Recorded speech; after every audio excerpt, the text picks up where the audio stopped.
What's going on, people? Welcome to episode 30 of the Culture 316 podcast. I'm one of your hosts and one of your producers, Jordan Ahisi. And I'm your co host, Mo, that is filled up on C4, so expect this podcast to get progressively reckless. Mo and I have already discussed the fact that by the end of this podcast, she's going to transform into the Ultimate Warrior. So that's that's just a thing that y'all I'm gonna have gonna to be be hyped on some macho man shit between my rants. without the So roids. I promise you, I'm not on coke. I was not. I have not been hanging with Tony anytime soon. I was about to say I'm you just haven't on been on the Tony C4. Khan diet, but No, it's powder, but it's not white. I promise oh you. god. Um, But thank you guys so much for tuning and tapping in with us. If you are listening via Apple Podcasts, Spotify, be sure to rate the show 5 stars. Be sure to subscribe and follow us. Also, if you're on YouTube, be sure to like, comment, and subscribe. Also, we're celebrating our 50th anniversary, so just keep that in mind as we go throughout the season. And last but not least, as far as the announcements are concerned, if you like wrestling and you like watching wrestling with friends, then come kick it with us for the 316 Space 4 Elimination Chamber. Me and Mo will be there. It's going to be on our Twitter.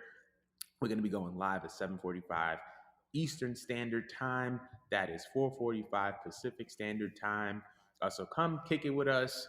Get your beverages and all of your things, and join us there. And we'll be there waiting for you guys, ready to kick off this, not even kick off, but continue the road to WrestleMania through the last premium live event before WrestleMania 39 in the Elimination Chamber. Actually, really hyped for this show. We're going to get into predictions later in the show.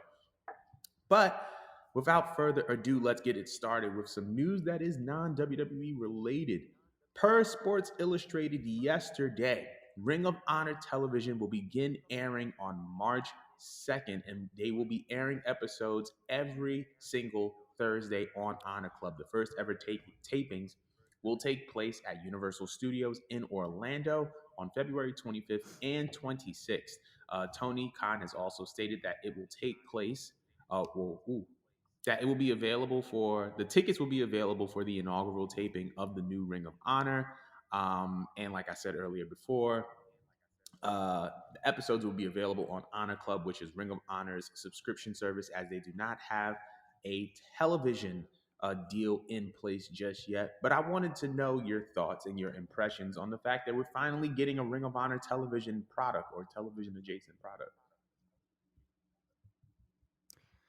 um, I think it's pretty cool, honestly. I'm happy that they're doing something with it because I feel like for the longest, like I was initially a little excited that Tony Khan did invest into buying Ring of Honor, and I felt like he wasn't doing much with it.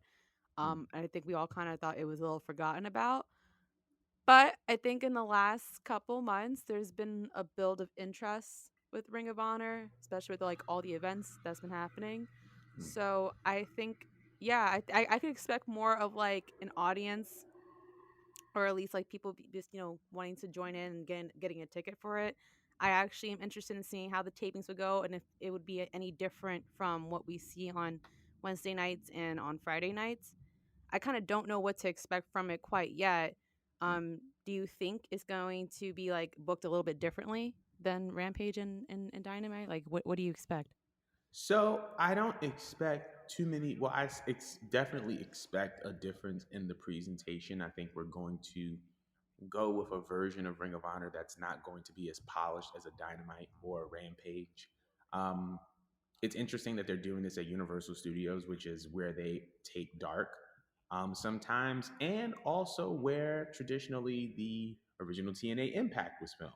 After they came from Nashville, they went to Universal Studios and they created the impact zone. So it's interesting to see this kind of continuation of studio television wrestling. Obviously, WCW used to be at Hmm. Disney, but same difference.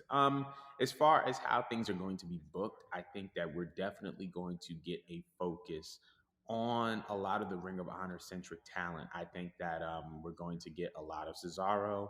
I think Claudio Castagnoli. I think we're going to get a lot of Mark Briscoe. I think we're going to get a lot of Wheeler Yuta. And also, I believe that we're going to get a lot of the guys who are, I don't want to say secondary, but kind of like the people that are on the up and up and kind of like the proteges in AEW. So I expect to see a lot of, once again, Wheeler Yuta. I expect to see a lot of Daniel Garcia. I expect to see a lot of Sammy Guevara. I expect to see a lot of the guys who I feel like will be main eventers in AEW, but they kind of need a place to kind of polish and kind of hone their craft a little bit more before they, you know, main event a show or something along those lines. That's just like my impression on it. But I am very very excited for this, and I think that once they kind of develop a rhythm, I think that they're probably going to land some form of television deal as well. You was about to say something because you, yeah, I didn't I know was if you thinking had. about because you're listing men, so I was wondering, is Ring of Honor at all going to have like something going on with the women because there's Yes. like still complaints about how like, the women get booked, Yeah. you I know? think they. So I, you think they're I gonna? Mm, my bad. I was gonna say Athena is they're the good. women's world champ over there, and I definitely expect to see a lot of her as well.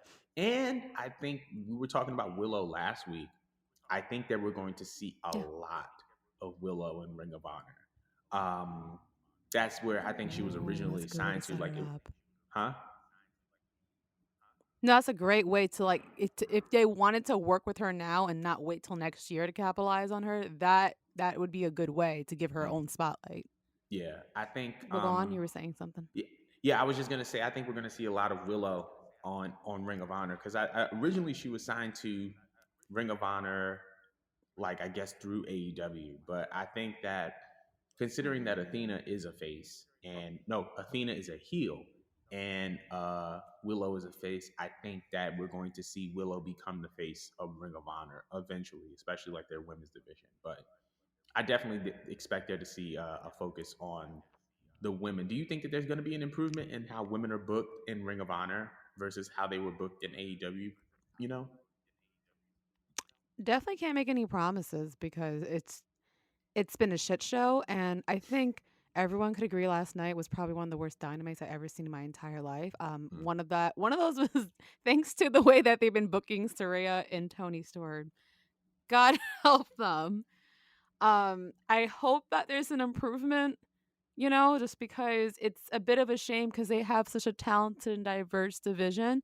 Um, and I'm happy and glad that Athena would be spearheading the women's division, but it's just like give the women more opportunities and put them in more serious, less, cringy segments if you're going to. Cause mm, like now you have like another fresh new slate and you could kind of just put them over there and just kind of wipe out whatever failed experiments you had with them on Wednesday or on Friday night. So if they are, same thing with the guys too that have been wasted. I hope that they kind of just start all over with Ring of Honor. I mean, they could obviously do callbacks if nothing, was broken then. But I feel mm. like some people have been wasted and just like properly use your hour or two. I'm assuming it's gonna be 2 hours. An Yeah, hour would be short, right? Is it an yeah. hour or two I don't know. I for don't think that they said. the tapings? I don't know. I don't. I don't think that they've specified if it's going to be an hour or two, or at least I skipped over that. I don't know if it's going to be an hour or two. Let me look that up. But keep Well, going. either way, that's like still another block of time for you to try to like fix what you've been doing wrong, Mm-hmm. and give those people that have been sitting in the back that been signed to since the jump a bit of spotlight Mm-hmm. and just maybe like either revamp their characters, give them a new storyline. So I'm interested. I don't want to shit on it yet. I want to see how Tony Khan chooses to go about this. Because if Ring of Honor was that good back then, I want to see what they do now with the talent that they have. Hmm. I 100% agree with that. It doesn't say it doesn't say per se like over here where it was going to be 1 hour or two, but regardless of if it's an hour or two, I think that you were spot on. And I think this is a great time to kind of feature that up and coming talent that hasn't received the spotlight that they haven't received thus far. However, we want to know what y'all think pertaining to Ring of Honor TV. What are your thoughts, impressions? Who are you looking the most forward to seeing? I don't know if that was grammatically correct, but anyway, y'all correct me if I'm not. But we are gonna move on. Yeah, yeah. So Moving on from Ring of Honor to something that is not Ring of Honor or AEW related at all. Randy Orton may be gearing up for his WWE return this past Saturday on Wrestle Purists. It was reported that the famous wrestling bootmaker Jose G. Sanz was contacted by Randy Orton for new boots for his WWE return. Do you think that this is something? Do you think this is nothing? And if so, how excited are you for the return of Randy Orton? Yeah, it's pretty dope. Because the things that I have a love hate relationship with Randy Orton. I think he's like one of the best heels of all time. I just get bored of him sometimes when he wrestles. That's my only ever complaint. That's because he Mm. moves like a sloth nowadays when he's older. But like I love him because he's really good for elevating other talents. And of course it's WrestleMania season. I want to see more matches on the card that are exciting, and this is just enough time for them to stick Randy Orton with somebody, anybody, maybe someone that they're trying to elevate, maybe a storyline that needs a bit of seasoning. I don't know which one off the top of my head quite yet, but I feel like WrestleMania could use him, especially because it's WrestleMania Hollywood. Again, I don't know if it's gonna be an interaction with like a celebrity or something like that, because Randy Orton has been known to get into it with celebrities and shit. So I would love, I would love to see him back. I do miss him. Um, that's but the question is, what will we see him do? Like, do you have any like suggestions or anything off the top of your head right now that you would love to see Randy Orton, involved in? Considering that he has had a lot of positive things to say about this one particular celebrity, I would love to see a Randy Orton Bad Bunny interaction at WrestleMania. Logan Paul already has something Mm. going with Seth. We haven't heard anything from Bad Bunny or his camp, and I honestly don't see Bad Bunny having a match at Mania. But seeing Randy and Bad Bunny kind of have an interaction when there's already some type of positive rapport, I think that would be dope. That's a good way to get Bad Bunny involved, and it's a good way to get Randy Orton involved. So Has I he ever think that commented on Bad Bunny? he has. Hello. He, hello, you hear me? Okay. Yeah, yeah, yeah. It's just you went black on my screen, but go You're on. you're good. He did. I remember there was an interview that he was talking specifically about how obviously he was a little bit skeptical of Bad Bunny or just any celebrity that comes into WWE, but he has a Mm, respect for him because he respects the business. He was love just that. saying, Bad Bunny really respects the business and he earned a lot of our respect. Um, After that Mm. match at Mania when it was him and Damian Priest versus Miz and John Morrison, I believe it was, he was just saying that he earned their respect. So with that in mind, I think it would be cool if they have some type of interaction based off of that like respect, because I don't think that Randy is too fond of working with people who don't respect this as much as he does or loves this as much as he does. So there was comments, but you said it to me. I'm going to ask you the same thing. How do you see how do you see Randy Orton kind of returning and coming back?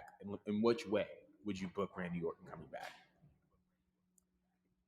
I feel like I only like Randy as a heel.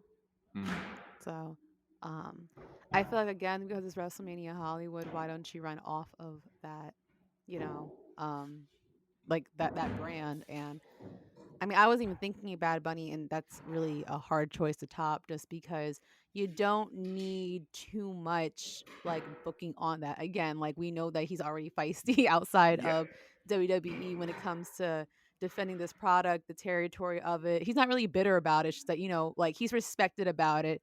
Mm, Compared to like say like when Drew McIntyre gave his take, I think some people thought he was a little bit like bitter and whiny about it. But I feel like yeah. when people like listen to people like Randy Orton give their take about a celebrity coming in and picking and choosing which ones that he respects, based off what they give to the business and how much heart they put into this. I feel like you could still write in short time a very good storyline between Bad Bunny and Randy Orton if you really wanted to. And it doesn't have to be like too serious. It could just be like fun, you know?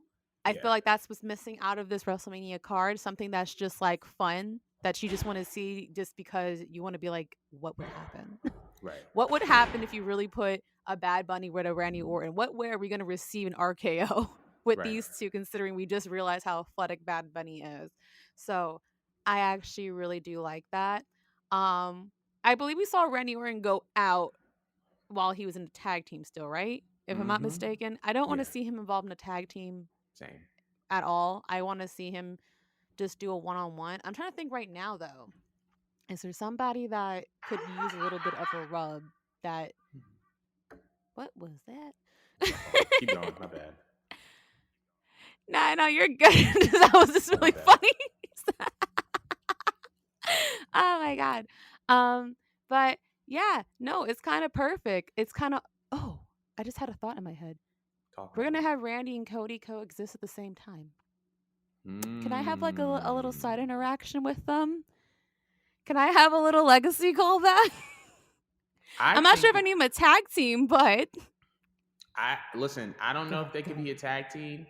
I would love if like the weekend or the going home episode of Mania or Mania of Raw. Imagine Randy comes back and gives Cody this spirited speech like this is what Legacy was about. It was about training Book you. it, book it. It was like, That's a see, C4. I'm that's sorry. the C4. I was about to say that's the C4 coming in. There we go. but but I think Cody coming, I mean not Cody, Randy coming back and just being like, I've been watching you from the sidelines, obviously when you went to that other company. But when we talk about, he could say like the point of evolution was to develop me, and the point of legacy was to develop you. And that falls directly in line with the whole Cody's moniker of finish your story. Because not only are you finishing your story, you're finishing mine. You being a world champion is a I part love of my that so story. much. I think that would be a nice, dope interaction. But what do I Yeah, know? because he rubbed Sammy. He just Right. rubbed Sammy the other day. Why not have someone rub Cody? Because not for nothing, he just came back. Like he came back after that long ass break, and yes, he did prove himself or whatnot. But still, Roman Reigns is a beast to slay. And I know that people know that Cody is the ish. Like we know Mm-hmm. because we've been keeping up with, you know, ROH. We've been keeping up with AEW and stuff like that. But let's just play off the baby face role since Paul Heyman did this shit on my boy not too long ago, and I know he's still he's still suffering. Right. That'd be nice if Randy Orton, since technically he was under, he was above, sorry, Cody. That'd be great if he did like give him just a little bit of like support the same way he just gives Sammy, because it would still like make Cody Rhodes like ooze as a baby face to where you Right. you want to see him win now. Right. People already want to see Cody win, but I feel like just like really hammer it in as him like oozing babyface charisma by Mm-hmm. just giving him like a Randy Orton like respect, and just like a callback with legacy. I think that'd be pretty cool. It'd be a subtle role, but I think that's a pretty cool way just to season the storyline the same way they're doing this amazing stuff with Sammy to Mm-hmm. balance it on both ends. And I Yeah. also there Anything else was you'd like a to add? I was gonna say there was something being reported that Cody was working on a weight belt for Mania that was featuring all of the independent wrestling promotions that he wrestled on um, while he was away from You think WWE. this one's gonna get thrown back into the ring? What the belt? No, not Mania. Yeah. Do you Not throw the back? main.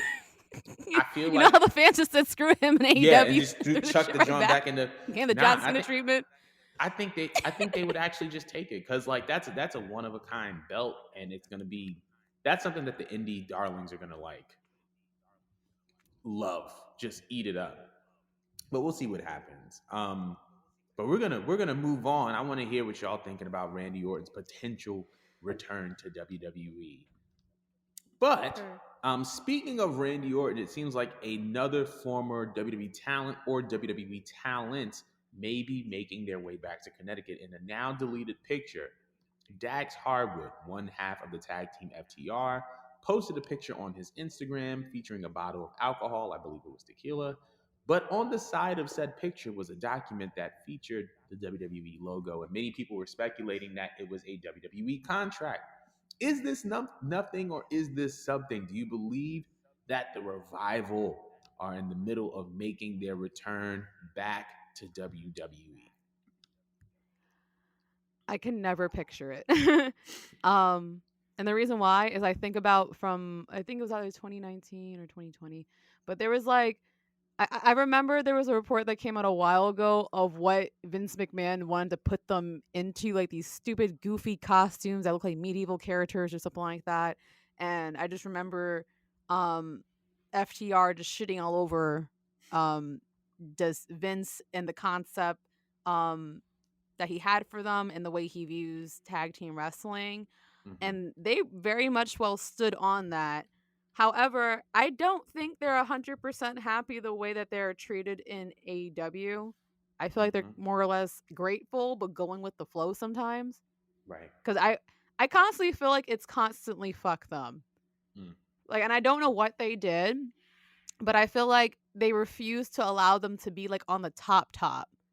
And I again, I don't know why. Again, I don't know what they did, but aren't they like aligned with Punk as far as I know?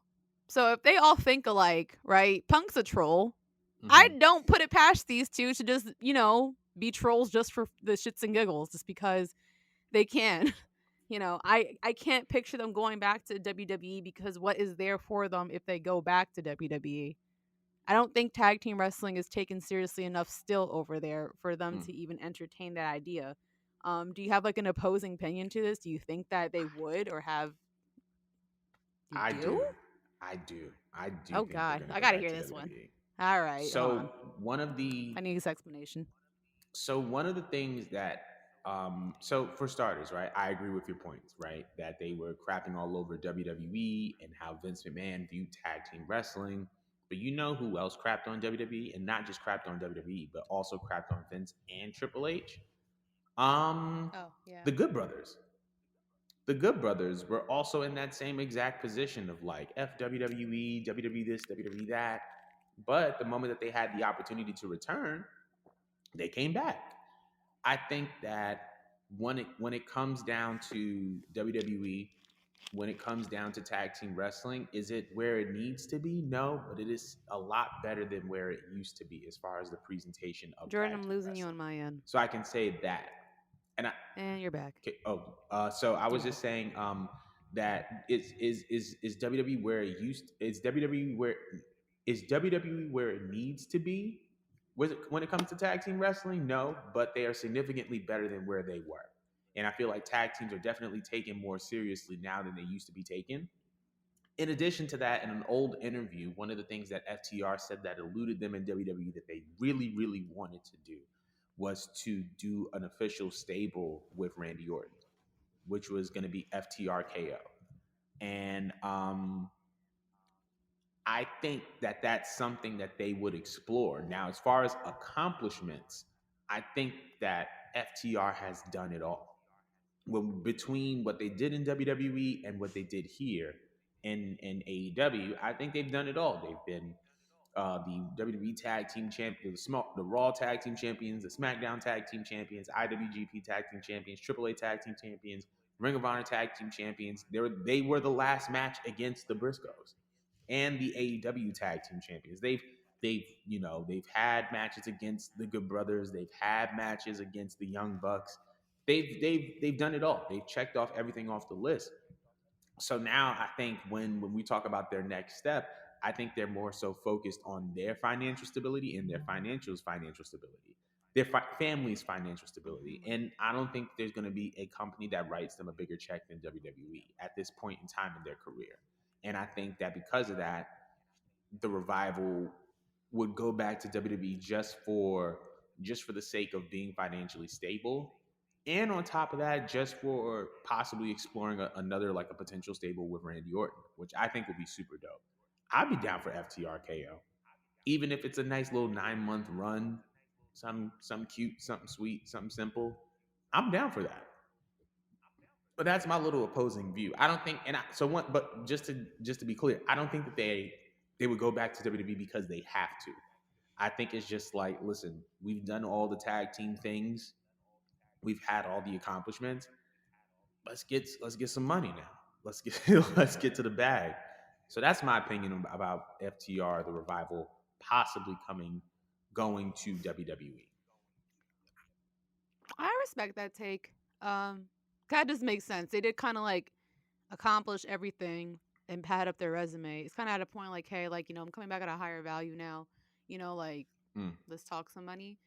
Um, so I could respect that take because I don't know what else I would want them to do over there in AEW because I feel like every time like I have a little bit of faith that they're gonna put them over or do something with them or progress them somehow, some shape or form, it's really like not much of anything.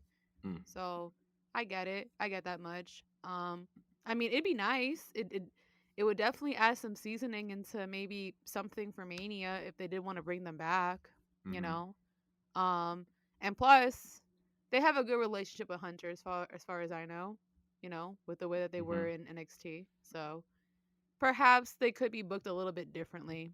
I'm not mm, completely against that response. I mean, I wouldn't be mad at them if they won. I wouldn't call them hypocrites or anything, but it would still just be otherwise shocking because right. I feel like the only reason why they're here is because it's not Vince.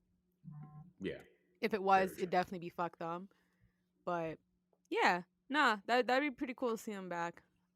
I'm with it. I guess I'm in that case. I'm with it if it's for just the bag. Shit, you gotta look out for you. You gotta look out for you at the end of the day. But we want to know what y'all think. Is FTR returning back or returning to? That was so grammatically incorrect. Is FTR or the revival returning to WWE? With that being said, we're gonna move on because I wanted to talk about one specific segment from this past week, which was the Cody Rhodes Sami Zayn segment. Absolute gold in my opinion. Um, I wanted to know your impressions and your take on this, as well as kind of their build towards Elimination Chamber and thus WrestleMania. Um, honestly, I don't know who's responsible solely for like this Roman Reigns storyline, but they've been handling this like say what you want to about like the rest of the show and how they book the rest of the other 5 hours of this show. Like I understand that between like NXT, Raw, and SmackDown, really say what you want. The 20 minutes that we get, 20 to 40 minutes we get per week, based off of anything related to like this bloodline storyline, has been handled with gloves. And it's been like the first time in well over a decade that a storyline like has us all like like this, like we're really like invested into a storyline. And I think that it's just insane how, considering that we didn't get what we want with The Rock, that they managed to just pull out like a even better and more exciting and unpredictable stop with sidetracking with Cody and Sammy. You know what I mean? Um and I feel like what they did, choosing to have Cody come out, since they're both baby faces, and give Sammy that rub, was like the best possible thing to do just because we already love Sammy. He's another person that again Mm, naturally oozes charisma. It's just written all over his face and stuff like that. But we don't want to be burnt out and bored of him since, you know, we still have some time to go. We got like 2 months to go before we see this match. I like how they send Sammy off by having a rub by, basically the new John Cena of our company, that is Cody Rhodes. yeah. And they kind of like send him off getting this massive rub, to put more faith not only in him, but put more faith into us and kind of just like make it seem as if like they're not quite a tag team, but it's kind of like, the best man for himself because one of us got to take this monster down. Right. You know what I mean? Because Roman Reigns is like the biggest final boss since Brock Lesnar, or like the Undertaker, if you will. So I like the fact that they kind of like did this thing off of respect. Like, I'm not gonna help you necessarily, bro, but like I want to see you win as much as I need to see myself win. Because Mm, again, someone needs to slay this new beast. So I thought it was so well executed. I love this storyline. I'm very so much invested into it. And again, like I'm just amazed considering that we're not getting what we want. That it's like the first time in a while WWE's actually like giving us something where it feels like the fans all win. Like we all win regardless with the way that they're handling this. So that's just my little 2 cents. What did you think about this segment, and how do you feel like this overall booking of like this storyline with the Bloodline, Cody and Sammy? This A lot of segment, questions, but it's all right. go This segment was gold. It was cinema. But it seems like everything that is coming from the bloodline and everything related to it is gold and is cinema. Like you said, this is being handled with care. This is being handled with gloves. And you can tell because there's such a careful approach to it. And I also think that part of the reason why this segment and this build is going the way that it's going is because a guy like Triple H is in charge, right? Like we can look back at um, the Daniel Bryan storyline or the Yes Movement or Kofi Mania, where there seemed to be a little resistance before the company was all in. But it's like the moment there was a little bit of a sense that now we have two people that are just as qualified to be in a main event at WrestleMania. They lean into it, and I feel like that takes a lot of you know flexibility from the powers that be. So I think my hat to go off to Triple H for being able to be flexible enough to see let's lean into this and see what comes of it. Um, I think it was definitely one of those things where I feel like either way, regardless of who wins that elimination chamber, um, I feel like it's going to benefit Cody more than anything. I feel like if Sammy loses and in a way they like jump him and absolutely destroy him, it's like now they're gonna want Cody to win because it's like, well, Sammy can't be here, so you got to do it for Sammy. In addition to doing it for Dusty. Um, if Sammy wins, now it's Sammy Cody, and now you have Sammy as a transitional champion, and Cody can take him down, and it's like I guess believable. If you have a triple threat between Cody, Sammy, and Roman, you can have Cody pin Roman, taking down the monster, but it also gives Sammy another opportunity to go for that title because he wasn't pinned. So I feel like regardless of who wins this match, Cody wins in the end. And I feel like that wouldn't be the case if WWE wasn't willing to kind of lean in to the story and really sink their teeth into what they have here. I think it's super fire. I think this is going to be Elimination Chamber on Sunday is going to be so fire. I'm very much looking forward to them being in Montreal. Oh my God, the pop that Sammy's going to get in Montreal is going to be insane. Um, but I'm just overall just very much looking forward to what comes of this because everything about this storyline has just been fantastic. It's hasn't disappointed me yet, and I don't think that it ever will. And it's interesting. Eric Bischoff said that this Bloodline storyline was better is better than the NWO, and I wholeheartedly agree. Because of the structure, he said it. He said, there's a structure and a discipline and a care to it, and there is, and it hasn't been demonstrated across any other storyline in the history of this company. So I think the segment was gold. I think this buildup was phenomenal. Um, and all in all, I just think that this is going to be a phenomenal match and a phenomenal occurrence. Yeah, I saw the lights flicker off. The Undertaker's going to come downstairs. But um, Anywho, oh man. we're gonna move on. We want to know what y'all feel. How do you guys feel about the buildup of uh, Cody Rhodes on the road to WrestleMania, Sami Zayn on the road to Elimination Chamber, which is on Saturday? But we want to know your opinions and your feedback on it. But we're gonna move on to our first set of predictions because in addition to Elimination Chamber, we got New Japan Pro Wrestling's Battle in the Valley on February 18th, coming live from San Jose. This show has essentially been sold out since it was announced because of the main event that was announced pertaining to it. We're going to just get right into this. So we have about 1, 2, 3, 4, 5, 6, 7 matches on the card. So let's get right into it. So we got an 8-man tag: Adrian Quest, Josh Alexander, Mascara Dorada, Rocky Romero versus Kevin Knight, Kushida, the DKC, and Volado Jr. Who do you think is going to win this match?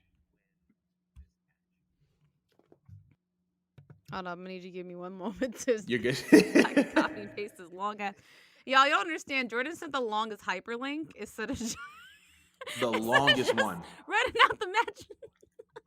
The So longest hyperlink, okay? I'm just trying to like whole scroll and highlight. um, but I'm gonna take on. Can you just read off the names one more time while I get my life Uh, together? Adrian Quest, Josh Alexander, Mascara Dorada, and Rocky Romero versus Kevin Knight, Kushida, the DKC, and Volador Jr. That's an 8-man tag. Yeah. I don't know. Normally, I don't really like care too much about 8-man tags, but if we're going off of this little lineup, I'm gonna go with the second team. Mm. I'm gonna go with the first. I'm gonna go with Adrian Quest, Josh Alexander, Rocky Romero. I'm gonna go with those guys. I feel like obviously because of um, Access's relationship with New Japan and Impact, obviously Impact and New Japan being on the same channel, I feel like they're going to continue to do things that strengthen that relationship. And I feel like because Josh Alexander is the Impact World Champion, his team is going to come out on top, and I think he's going to score the pinfall. So now we can move on to this next match, the New Japan Strong Open Weight Tag Team Championship. This looks like it's going to be a banger. Got the Motor City Machine Guns versus the West Coast Wrecking Crew, which is Jarrell Nelson and Royce Isaacs. Who do you think is going to get this?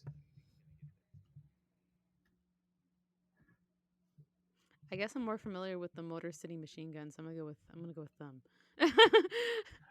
I'm gonna go with the West Coast Wrecking Crew. I believe that the Motor City Machine Why? Guns are one of the most accomplished tag teams in the history of professional wrestling.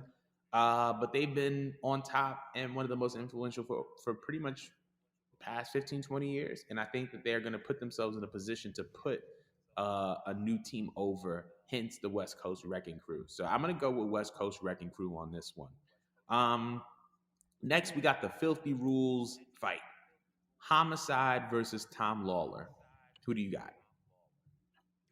I like Homicide. I'm biased. I'm gonna go with Homicide. But what can you explain what is the Filthy Rules fight? What does that I'm consist of? assuming I'm assuming that it is a no disqualification. What's this up? I'm assuming that it is a no disqualification match. I'm not particularly sure. Let me actually look it up of what is a filthy rules match because I don't want to assume what is a filthy rules match. Homicide versus uh, Tom Lawler. Um, I'm assuming that it is a what the heck? Here we go. Let's say what is a filthy rules match? Based off Sounds of very like kinky. I need an explanation. it actually does. No, Sorry, go I think that it is some form of like I think it is some form of like non disqualification match. Um, I'm trying to see if I can like find Yeah, I'm trying to look it up too. yeah, because I honestly don't know what a You can't find it. It's not too big of a deal. That's just a pretty bold name. I think it is that. I think it's like a no What exactly gets disqualification. filthy? Huh? I think it's a no I just want disqualification. to know what exactly gets filthy here. Right. I mean, I think I think it's a matter of something being filthy. I think as much as it is a okay, filthy right. Oh, it's a no disqualification match with the ropes taken down from the ring. So I'm assuming that it's like a MMA style type of situation because that's like Tom Oh, Lawler's. that's so cool. Wait, I now I'm think that excited because that's like a perfect place for homicide with exactly. how reckless So they yeah. Yeah. Oh, this is gonna be fun. This is gonna be fun. I think this is I Now think I'm this is definitely I'm double downing on homicide. Go ahead. I'm gonna go with Tom Lawler. I feel like this is his match for a reason. I feel like once again, Homicide is a legend in the game, and because of that, he's going to do his due diligence and put Tom Lawler over. But we'll see. But yeah, I think that ultimately it's going to go to. I think it's ultimately is going to go to Homicide. But moving on to the next match, and this is something that I'm very excited for. Well, the next two matches, both of them I'm very, very excited for. We got the New Japan World Television title match between Zack Sabre Jr. and Clark Connors. Both of them are fantastic pro wrestlers, fantastic um, technical pro wrestlers. I want to know who you got on this. I wouldn't be mad if either were one, but Mm, I really like Zack Sabre Jr. Like mm, every time I see him, I get excited, and I remember why I love technical wrestling very mm, much. So my bias is gonna swing me towards Zack. mm.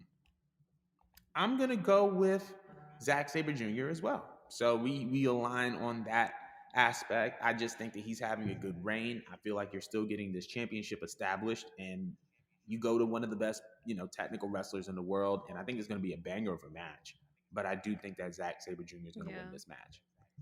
Now, here is a match that I'm very much looking forward to in addition to the main event. We got a singles match between Eddie Kingston and Jay White. Who you got? Um, I see Jay White still going over because I feel like right now he's a white hot free agent that they're trying to put somewhere. Right? Mm-hmm. He's still a free agent. Yeah. Right? I feel like it would only make sense that since everyone wants him, that they put him over and make him look great. As much as I love and adore Eddie Kingston, Eddie Kingston just regularly kind of takes the L's. Even though I love him, I love Mm, him. I want to put that in there. I love Eddie Kingston, and I expect nothing of this but to be a fun match. mm, And I'm happy he's on the card, to be honest, because he deserves it. But I feel like, yeah, Jay White's definitely just going over just because, again, like Eddie Kingston gets put into to these amazing feuds, but he doesn't normally come off on top. And I think we're kind of used to that. And we kind of got to a point where it's just like, we're just happy to see Eddie Kingston do something because mm. he's that fun and entertaining. I agree. But I personally think that we're going to get I think we're gonna get Eddie Kingston to win this match. I think that because Jay White is leaving, you put people over on your way out.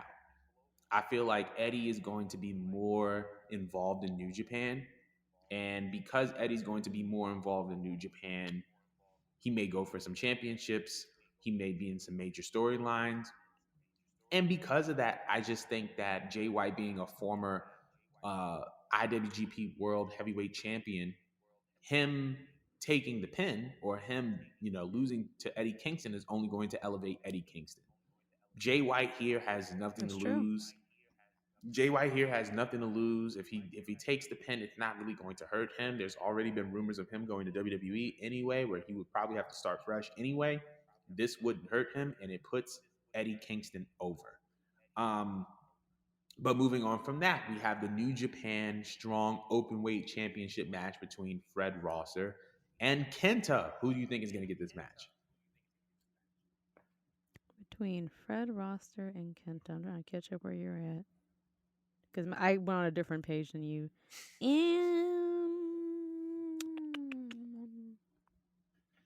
Kenta. I have no Kenta? explanation why, but I feel it in my soul. I'm gonna go with Kenta. I, I actually agree. I actually agree. I think it's going to be Kenta as well. I think that you know, if Jay White is on the way out, I believe that Kenta is going to be one of the guys that steps up and is going to become one of the biggest stars in New Japan. He's already held that U.S. championship, but there needs to be someone who has a heavy presence in the U.S. that can kind of hold things down. I think Kenta can be that person.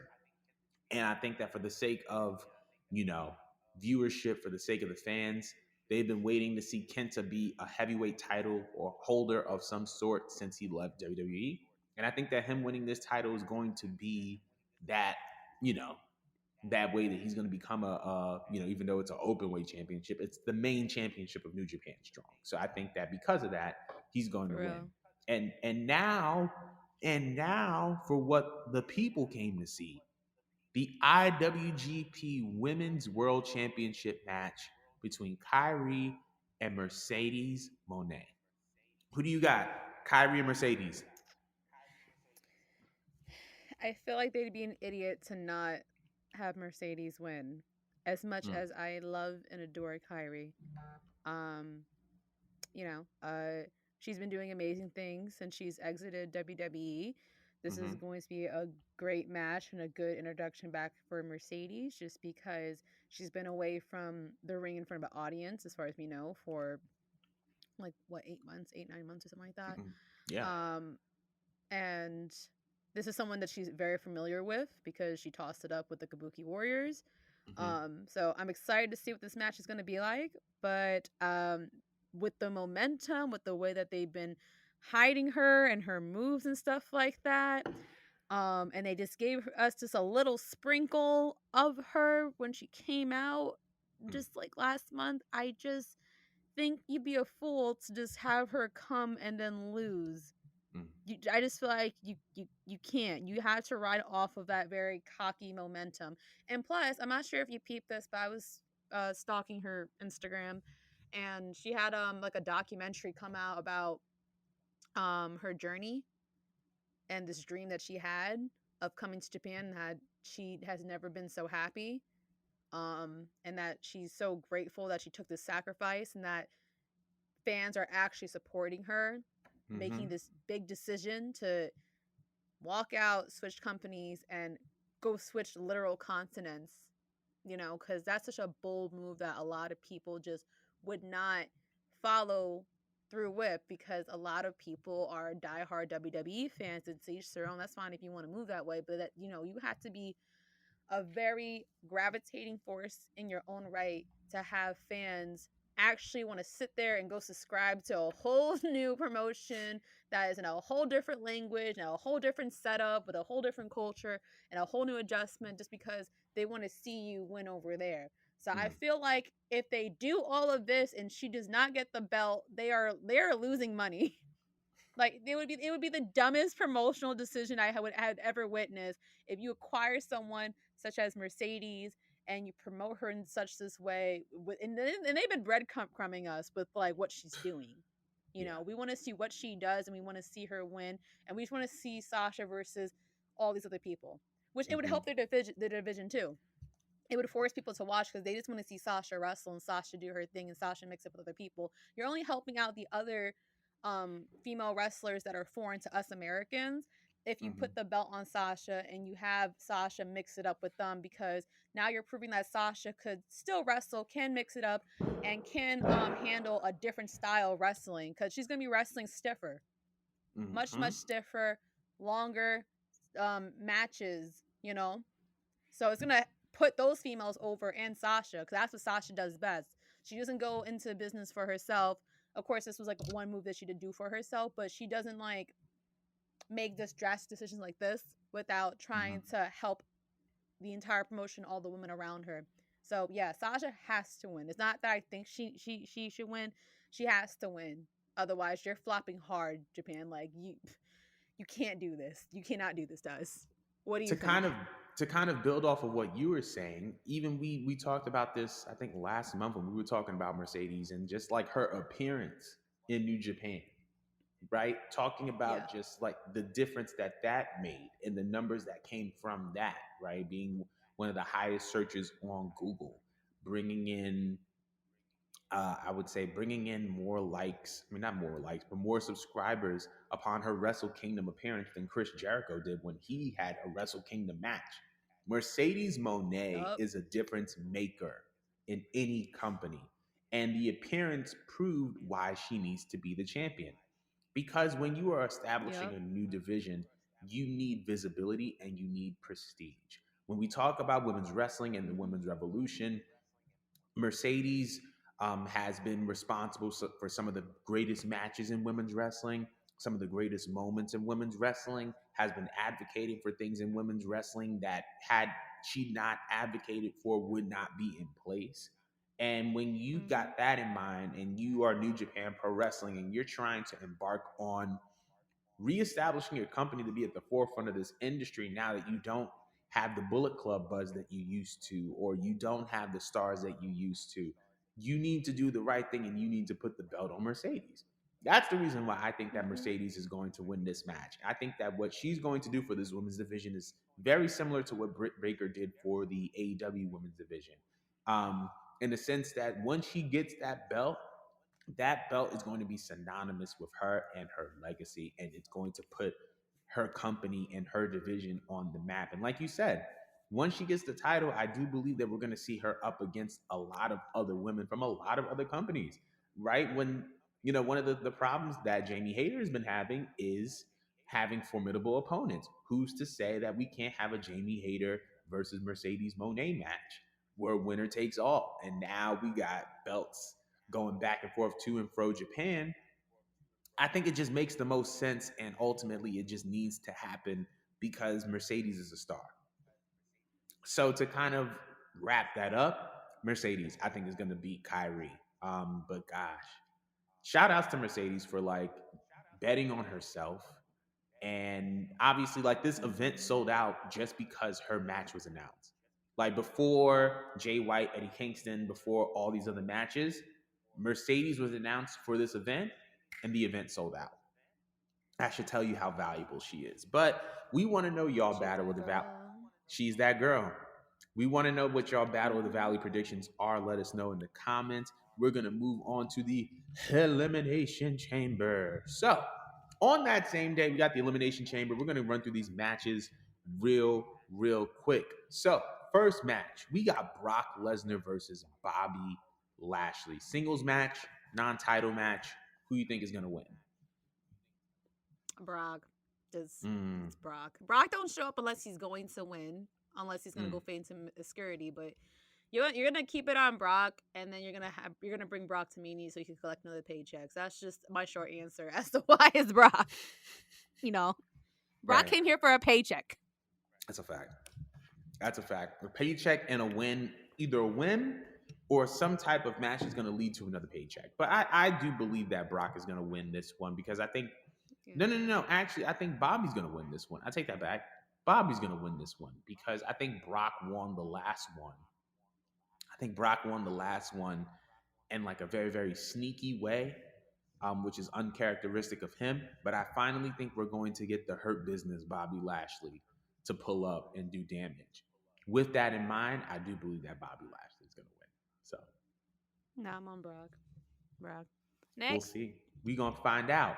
The next match is Edge and Beth Phoenix versus Finn Balor and Rhea Ripley. Who we got? From your unbiased opinion. My unbiased From opinion. your unbiased I'm so opinion. sick of her. I'm so sick of her. I'm very sick of her wardrobe. I'm very sick of him grabbing her invisible ass. Like I'm very sick of a lot of things I've been seeing on my television. Um, I feel like it has to go to Rhea. Mm, If I'm trying to speak from a very non-logical standpoint, as much as I want Rhea to end Beth yet again, because that mm, was the best moment of my life outside of Randy Orton, Arcane Beth. mm. Those were two times I was happy in my life. I don't think I've ever been as happy since. But I think that Rhea Ripley has to be the person that like wins the match overall.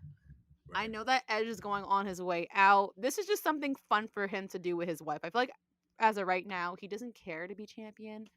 He's just Yeah. at a point where he wants to be involved, be on TV, help put other people over and make them seem important. Why would you put Rhea in a predicament to lose, Mm, especially since she just won the Royal Rumble? It just seems illogical. mm, Um, I feel like you have to have her be the person to get the win for this entire match, just to build her momentum. Edge got to do something fun with the Butler, and Rhea gets a nice little rub, and she carries out her momentum to her Mania match. That is what I think. I actually fully agree with you. I don't think that. I think we are going to get. She the butler? Yeah. Oh, I'm not gonna slander her like that. But what I will say is, I I don't believe will. that. Block Yeah, me, bitch. Block me of from your course, account. Don't block me of from his account. Block me from your account, you scary bitch. But go on. that's the C4. But you're right. I don't believe that Edge wants a championship. I think he wants to just have compelling stories. I think that Rhea and Finn are going to win this one because Rhea needs momentum going into a WrestleMania match with Charlotte. I think that she's actually going to score the pinfall on Beth, and I think that this match is going to, even though it's going to be Edge and Finn in it as well, I think that this is going to kind of serve as the blow off for Beth and Rhea. Um, so I think that it's going to be Ray is going to pin Beth in this, and then Ray is going to go into Mania. I think that the story is going to continue with Edge and the rest of the Judgment Day. There have been rumors surrounding a potential Hell in a Cell match at Mania, which I wouldn't be completely opposed to, um, as kind of like the blow off match, the match that ends it all. So I do believe that Rhea and Finn are going to win. So I'm going to go with the local Judgment Day. All right, so moving on from that match, we have the two chamber matches. We have Asuka versus Liv Morgan versus Nikki Cross versus Raquel Rodriguez versus Natalia versus Carmella in a women's elimination chamber match to determine the number one contender for Bianca Belair's Raw Women's Championship at WrestleMania. Who do you got? I feel like well, Triple H has a hard on for Raquel, so I could see Raquel getting it just because it's Raquel. Mm, But I wouldn't be entirely mad just because that's actually visually not a bad match. I mean, they already tossed it up in NXT. I could see Triple H trying to build off of that. However, Kana has made her debut just a couple weeks ago. And the fans are eating it up. mm, We love this weird, creepy side that we're getting to Asuka or Kana. So I think that it would only make sense if you have Asuka just maul through everybody. Not like maul like as bad as like how not Maul as bad as Shayna did, but get rid of all like the irrelevant blondes that she listed, like Natty and fucking Carmella and Liv Morgan. Maul through them bitches because they just irrelevant. But right. lead it off to a standoff with someone like Raquel, to where you're not burying the division Mm, and you're still like building somebody up, because again I know he's very high on Raquel. mm, So that's the way I see it ending. But Asuka has to get the win if they want to bring any relevancy to this gimmick and mm, help people understand the importance, because some people are thinking that this is just Asuka just playing around with makeup and just wanting to just be like, evil. right. And I feel like they need to get the full gist by seeing this gimmick in motion, full on motion. So put her over. But Triple H knows what he's doing in this sense. Like it books itself. Asuka just has to win this one. And I agree with you there. I believe that Asuka is going to win this one. I believe that a victory in the women's elimination chamber gives the gimmick credibility. I also believe that it gives payoff to her rebrand, right? Like, you don't go into hiding for months on end and come back with a completely new look just to lose to Carmella. Like, no. So I think that Asuka is going to win this match, and we're getting Asuka and Bianca at Mania, which I personally love that for both Oscar and Bianca. But yeah, I'm gonna go with Oscar for the win. Now, for the United States Championship, we have Austin Theory versus Seth Rollins versus Bronson Reed versus Johnny Gargano versus Damian Priest versus Montez Ford. Who do you got? Damn, that's a lot of people. It is. Um, uh, damn, that would be crazy if Montez got that. That will be tough. Like, I would love that so much. I don't feel like it's gonna go to Montez, but I feel like if you want to like throw us a bone and do something really unpredictable, it'd be fire if you had Montez Ford win. I know it's not Damian Priest because he's kind of just there just to, you know, just to show, just to like put his participation in points for the Judgment Day. Even though I think his role is kind of irrelevant. Austin Theory, I don't know how high Triple H is on Austin Theory. I mean, I know he was back in NXT, but I just feel like for him to win, I just think that it's like I personally don't really believe very much in him. Johnny Gargano, he hasn't really done much of anything. Like he's Mm. there, but he's not there.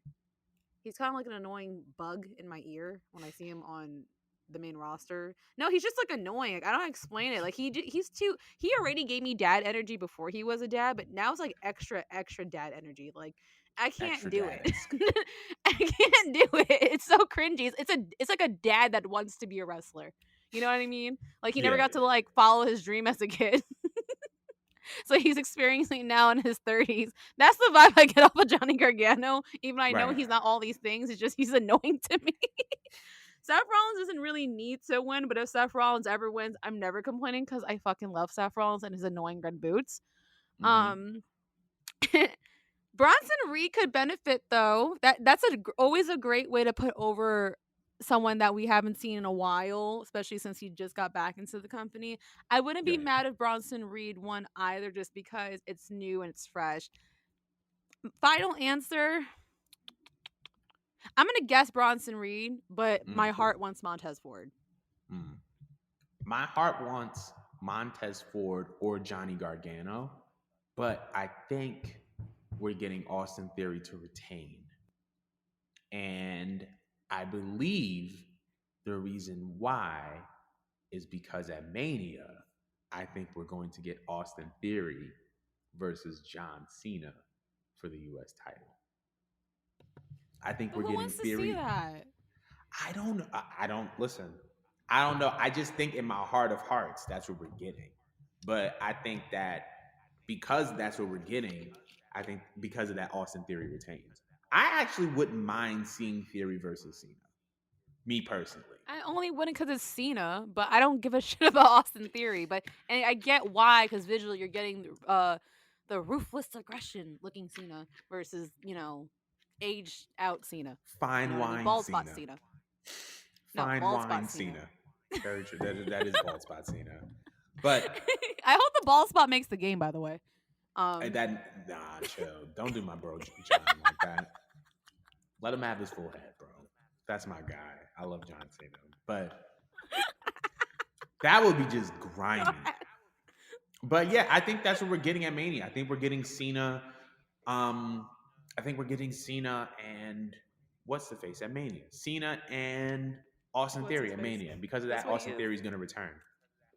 And I think champions come out last. So I think Bronson Reed is going to like run through everybody, and then it's just going to be Austin Theory and whoever's left, and he's just going to pick up the pieces. But Mm-hmm. going from that into the last match, Roman Reigns versus Sami Zayn for the WWE Undisputed Universal Heavyweight Championship. Who we got? Is it Roman or is it Sami? I need to see. I need to know. This is hard. I mean, it's hard, but it's not hard. It's hard because my heart wants Sammy because that is the bow tie to such a beautiful, well told 3 year plus long storyline. Mm-hmm. To have Sammy win. And I just feel like just because it's Elimination Chamber, that is not going to be Sammy, knowing that we have a setup for Cody. Mm. Um and they're still trying to continue. But however, if they want to give Jay Uso a role, the only way I could see Sammy winning is if they have Roman beat the living dog shit out of Sammy, beat him down. Sammy gets like this babyface power up energy going, right? And then he's fighting for his life to beat Roman and he's trying to win by the skin of his teeth. And maybe Jay Uso does pop up and assist Sammy because he's that much sick and tired of Roman shit. Because aren't they still looking for Jay? Yes, they are. They are still looking for Jay. So who's to say that we don't finally see Jay until he pops up and sabotages Roman, so that Sami doesn't win cleanly, you know? Yeah. And then they could still call back with Cody, and maybe Yeah. Cody could be a little disappointed that he didn't win cleanly. Okay, I would only season it. If they want to make Sami win, but then play off of Sami's insecurities, because Sami is not the most confident dude. You know what I mean? He believes in himself because of Roman and the bloodline and enjoying being like a lackey, being part of something. And someone just said, go out and do what you have to do and take that belt off of this man clean. You know, it'd be great if Sami was having like a celebration and then Cody just kind of shook his head and he's just like, like, that's not your belt. We need to see that again. Like, that's not your belt. What? Wait a minute. Your face. There's a callback. Nah, that can happen. And I just realized this is another layer of the story. Remember in NXT when Sami Zayn was going for the NXT championship against Neville, and he kept having matches with him, and the thing was, you can't win the big one. That's what the root of the insecurity is. That he can't win the big one. That's why Cody gave him the pep talk. Because he still has the underlying security that he can't win the big one. Oh my God, that's amazing. And they can call back to this in the match because there's still Roman, like in this particular part of his career, it's not Neville, it's not the NXT championship, but it's Roman Reigns and it's his championship. Yeah. This is the big one. Yeah. Yeah. Oh my God. So why are we not booking this? I don't know, but it's like I'm like thinking, wow, this is another call. This is another callback. But there's so much you could do with this. There's so much you could do with this. And there's so many layers. And my heart, like you said, my heart wants Sami, but I think that Roman is going to take it. I think that Roman is going to take it by the skin of his teeth. I think that Jay is definitely going to play a role in this, which is the reason why we haven't really seen him around like that. But I think Roman is going to win it. But do you think that if he does make an interference and tries to help Sami win, do you think that we're going to end up seeing Roman versus Jay down the line? Because if he does win, you still... Absolutely. And that's part of the unraveling of the bloodline, is because Jay was the first. Jay was like the first real member. It was like Paul Heyman and then Jay. And then Jimmy came back. And then Sami tried to join. And then Solo came back. So I feel like just like they all joined one by one, they're all going to unravel one by one. So Sami's now not a part anymore. Then Jay's not going to be a part anymore. Then Jimmy, then Solo. But I think, yeah. Jesus. So thick. Yeah. It so is. It could go either way, but that's how you know you got a good story, because it could go in multiple ways because they just dropped off too many gems to play with.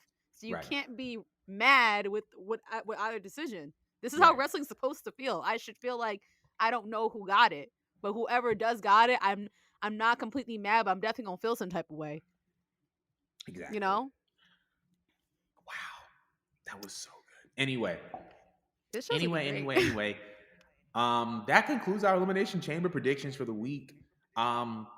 Be sure to join us once again, 316 space, Saturday night. It's going to be lit. It's going to be fun. Join us. We're going to be building community. It's going to be a lot of, the Royal Rumble one was great, and I assume that this one's going to be great as well. So just stay tuned.